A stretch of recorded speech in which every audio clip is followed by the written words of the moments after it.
Welcome back to another day in the garage in the Snow Family Racing Garage. Today we're working on the Riviera again, still yet and even. I've got a box of energy suspension bushings in my hand. We're going to be working on getting all those bushings in the back taken care of. Keep in mind this is a 3-link with a track bar or patterned rod, not a triangulated 4-link like what's on the back of the GM A bodies, G bodies. I can't speak to the B bodies because I don't know off the top of my head. But anyways, an interesting thing about this. This is a bushing set that is supposed to fit the Riviera. Now, it also calls out that it fits the GM A bodies, and supposedly in '65, Buick changed the design of the rear end to use the more commonly had bushing. I don't know this for a fact.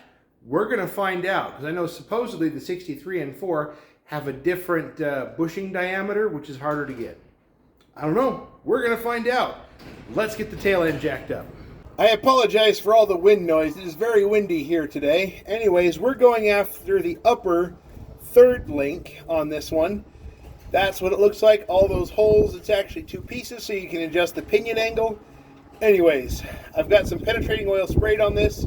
I got some rusty junk knocked free. I'm going to grab the impact and some sockets, and we're going to see if we can knock this guy free pretty quick. It is worth noting that I do have the frame supported on jacks, as well as the rear end on both sides supported by jack stands too. So that way my goal is to not have the rear end move, front to back. So that way this goes out nice and back in nice. We're going to see how that works out. Both sides are 3/4 of an inch. I'm going to do everything I can to not get in the shot. I also have a center punch just in case that bolt doesn't want to come free. Got that prepared just in case because I've worked on old crusty rear suspensions before. Let's see how this does.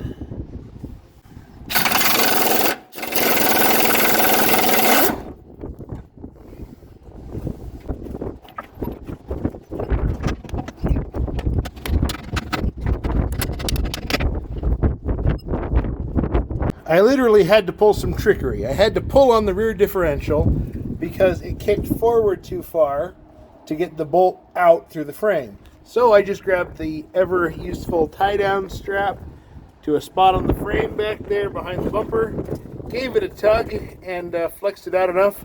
Now I'm going to go get another 3/4 inch short socket or a wrench and knock this one out too.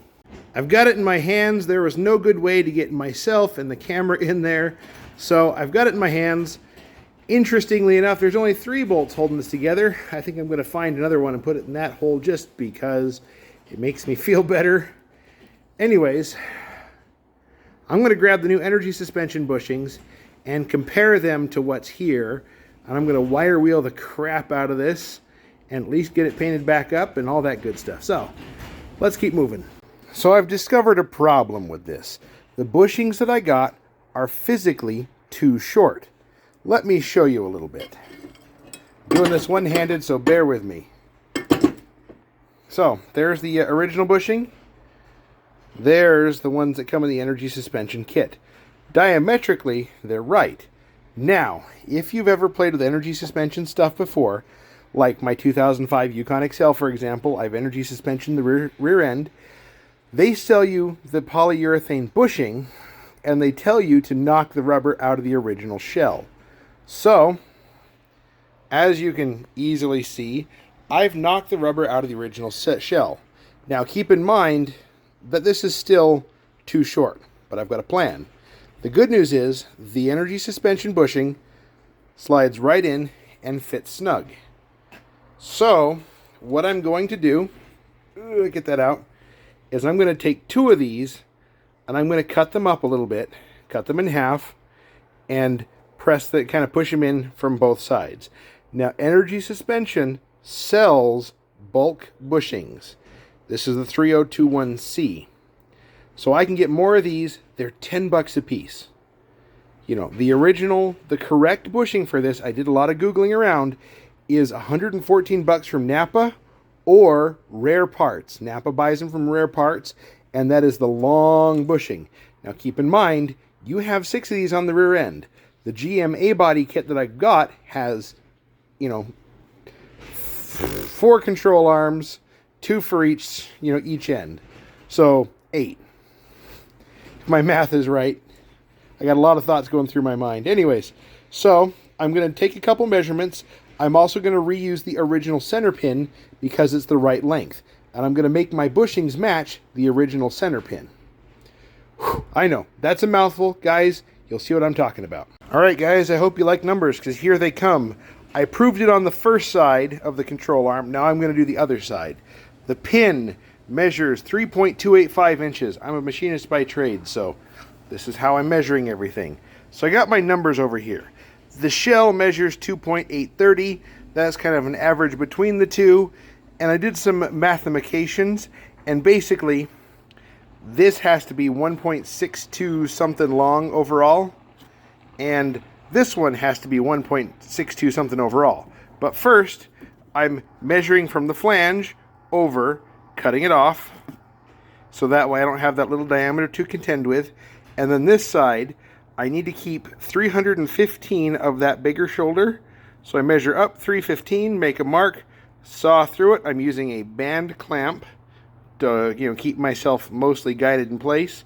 Cut that straight down and then measure the 1.62 something and cut straight down. So that gives me two halves that are the same size as this pin, and what you wind up with is the pin being just slightly, I'm talking 5/7 thou under flush. So you kind of have to cram, you'll have to cram this back into the C channel, but that's not a big deal. It'll work fine. So let's get cutting. And here's what we've got when we're done. I did this by hand with a Sawzall. You could probably do this with a bandsaw, have a little bit better results.